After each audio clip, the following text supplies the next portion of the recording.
Bryce, I mean, go for it. I mean, I'm sure you're going to talk about the Detroit Pistons here. Yeah, so I obviously had them on my list. I have my list of, teams and then individual players that have been surprised or enjoyed or, whatever it is. This team, man, like I know Shaq doesn't think they're fun to watch, but Shaq also doesn't know who head coaches the Detroit Pistons. So I will say that Shaq is That's wrong wild. about the That's Detroit wild. Pistons. As somebody that has watched every second of the last 5 years, I feel like maybe I have a little bit of a perspective on this. 8 games over 500 as it sits here today, Sam. Cade Cunningham is second team All NBA. Whether that means he's a top 10 player or not, that's not what we're debating. This season in 24-25, All NBA, he's going to be second team. In my opinion, that's where he belongs. He's been incredible.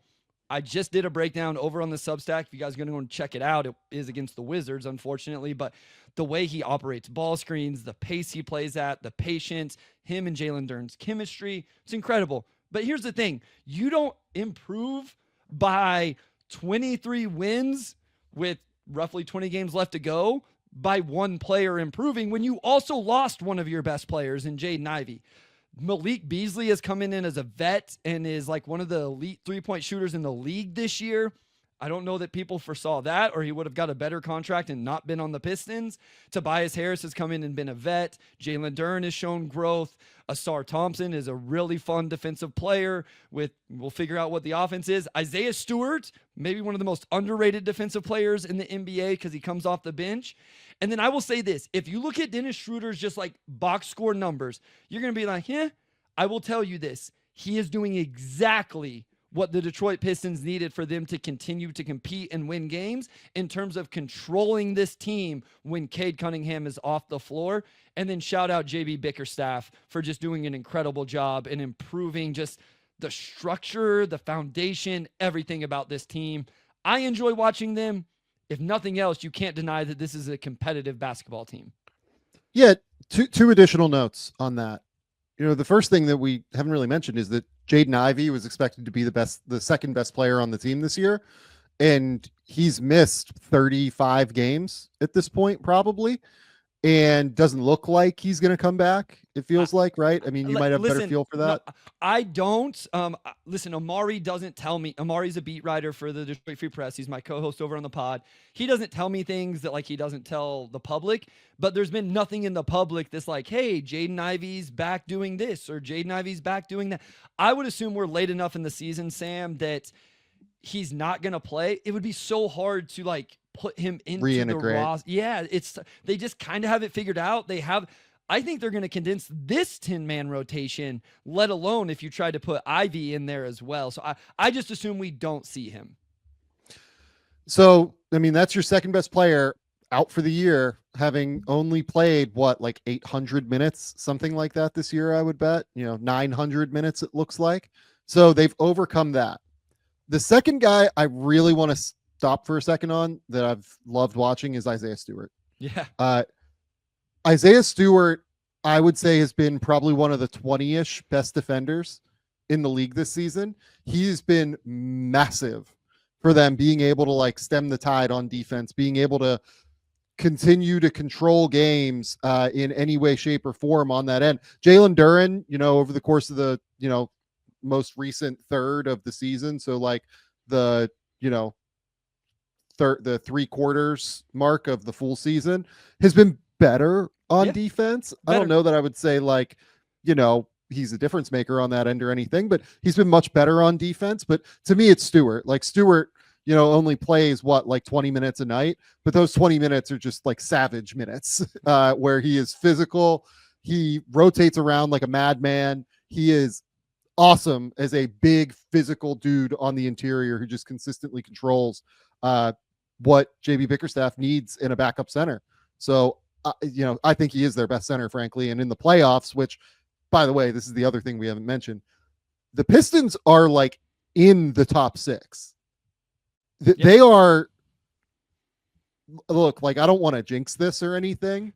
This is why I hesitate. People make fun of me because I won't say it. Like I refuse to say it and they don't understand. It's like, you don't understand what I've watched for 4 years. I know I should feel comfortable saying they're going to make the playoffs and I still can't do it. They are 5.5 games up on the 7 spot right now.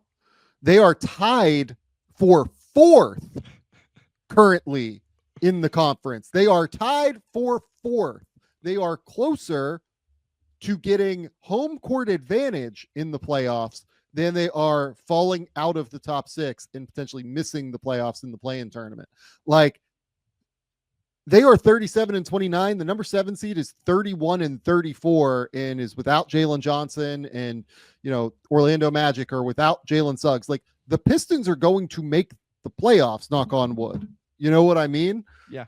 This is by far, to me, the coolest story in basketball this year. And when they made their choices this summer, finally, under Trajan Langdon, to do what you and I talked about in terms of just like going to get shooting, going to get floor spacers, going to get guys that will make Cade Cunningham's life easy. I mean, that is what we've been waiting for. You and I have like long believed that Cade is a top 10 potential player in the league, and they just made life incredibly hard on him. And you had all these folks that like are advanced stats people that are just like, no, like he stinks, he's not very good. And it's just like, guys, I'm telling you, like, he's super smart, knows how to navigate tight spaces. Like, if you put Dylan Harper in a spot like this early on in his NBA career, where he didn't have any shooting, didn't have any secondary ball handling ability outside of another 20-year-old, it would look bad. If you put any guy like this who is not enormous and is not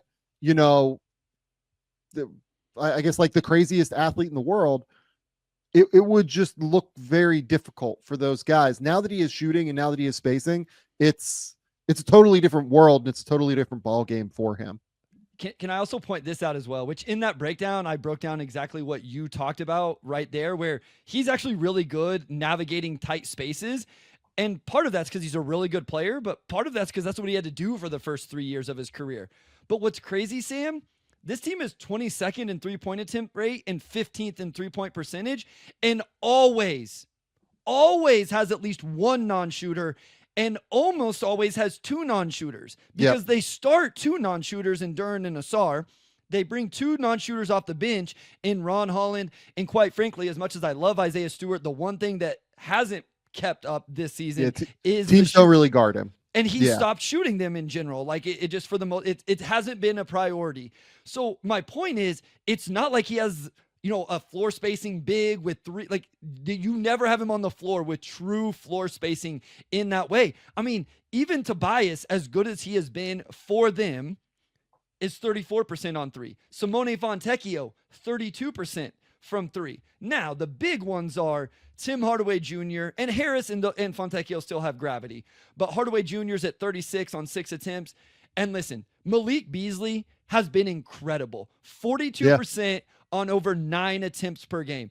Malik Beasley is the second leading scorer on the Detroit Pistons if you take out Jaden Ivey, and it's only 1 point behind Jaden Ivey. Like, he has been incredible. And I also want to say, for Malik, I've listened to JB say it, his vibes, his energy is good for this team. And as somebody, again, that's watched this team for 5 years and watches other teams like bench and interactions and stuff, I don't know how important vibes are for NBA basketball, but they're good for this team. Beasley has his celebration. Everybody on the bench does it. Fontecchio has his celebration. Everybody on the bench does it. Sam, last night, Marcus Smart tried to go at Isaiah Stewart as he was walking off the bench. Guess who stepped in front of Marcus Smart? Rookie Ron Holland. Like, this team, and Ron has that mentality. Like, you like the Zach Edey, the Cam Spencers. Yeah. That is Ron Holland's mentality as well. They 100%. Back each other up. They talk some trash. They got some swagger. It's come back at him a couple times, which that's part of the game. But they have those vibes, that energy, whatever you want to call it, the chemistry. It is real for this team, and it's really cool to see. And shout out Trajan. Listen, shout out Tom Gores for making the tough decisions to eat 60. I mean, I know he has a lot of money, but still, eating $60 million of Monty Williams is eating $60 million. You bring in a new coach. JB's done a great job. Trajan for coming in. So far, the decisions he's made have been good. He's got bigger ones coming ahead. Those will be interesting. But across the board, I feel like people handled things the way they should, and now they've reaped the benefits on the court. Yeah, just a couple real quick questions here. Like, I've typically been a Malik Beasley skeptic, but it's not because of the shooting, it's because of the defense. Sure. And like this year, I think honestly, like he's been fine on that end. Like I would say a little below neutral. He plays really hard. He plays with energy, but he doesn't exactly stay in front of guys and stuff like maybe neutral for what he gives you offensively. It's fine. Like I can definitely handle it based off what he gives you. Yeah. And like a big thing for them in the playoffs is going to be like, okay, teams are going to attack him. Yep. How do we keep him on the court? Right? Like how do we work to keep him on the court? And that will be an interesting situation. But this season definitely, helps in this respect for sure, in regard to like, hey, like if he's going to be like a serious 40% 3-point shooter on real volume, who is like not just a 3-point shooter, really, I know that like probably 75% of his shots are threes right now, but there is like a little bit more that he showcased, like attacking closeouts and like getting teams into rotation a little bit. I think it's been much, much better this year for Beasley. I want to say real quick, I want people to understand, if you haven't, like, this is truly a historic shooting season for him. Like, everybody knows Malik Beasley's a good shooter. His per 100 possessions, he's taking 16 per 100 possessions.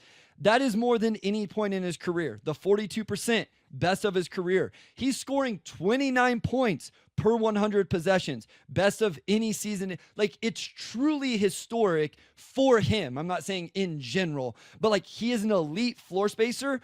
I don't know that you would put him in that echelon before this season, but he is doing that in this particular year. And it's off transition. He has this real cool chemistry with Jalen Duren and DHOs. Isaiah Stewart lives to set an off-ball screen to get Malik Beasley an open look. Like, Isaiah Stewart lives for that. Like, he loves it. When Beasley broke the Pistons record, which was like 3 weeks ago, which is crazy. Shout out Sadiq Bey.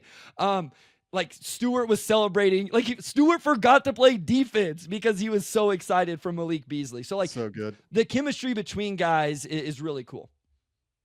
Yeah, I love it. I'm really excited to see them in the playoffs.